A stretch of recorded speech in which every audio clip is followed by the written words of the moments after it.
सबसे पहले तिथि को समझने के बाद अगर हमें कुछ समझने की आवश्यकता है तो वह है गया धाम को समझना, कि भगवान ने आपको इस धरती से इस कथा उनके गुणगान के लिए क्यों चुना। इस धरती की महिमा समझिए।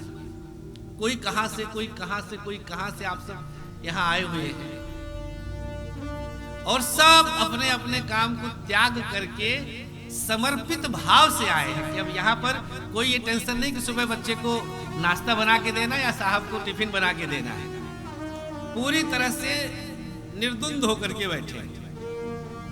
तो परम पिता परमेश्वर ने, भगवान ने आपको इस स्थान पर इसलिए चुना क्योंकि गया की महिमा, बस इतना समझिए कि यही से मोक्ष आरंभ होता है। बोलो गया धाम की।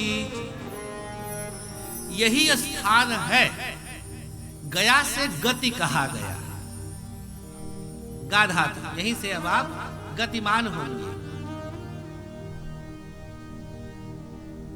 अब यहां से आपको गति प्राप्त होने वाली है।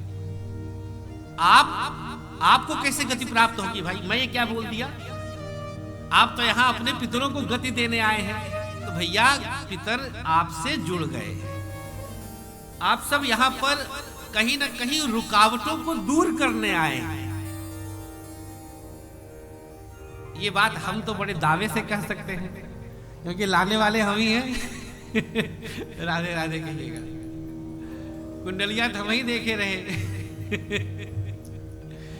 तो आपके उस रुकावट को एक गति प्राप्त हो जाए, आपका जीवन जो अवरुद्ध हुआ हो वो गतिमान हो जाए, इसलिए आप गया धाम पर आज भेज दिए गए।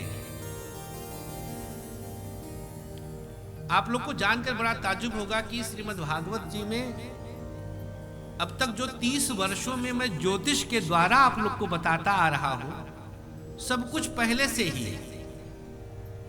अब चूंकि मैं इसका अध्येता भी बन गया हूं, इसका अध्ययन कर रहा हूं, वो भी वृंदावन धाम जा करके, तो अब समझ में आ रहा है कि भगवान कैसे सब कुछ पूर्व नियोजित करके रखे हैं। कुछ सोचने वाली बात नहीं, सब पूर्व। आपका गया धाम आना नियोजित था, पहले से निर्धारित था। संतोष संतोषी जी की पहली कथा में आप सब यहां उपस्थित रहेंगे, ये निर्धारित था।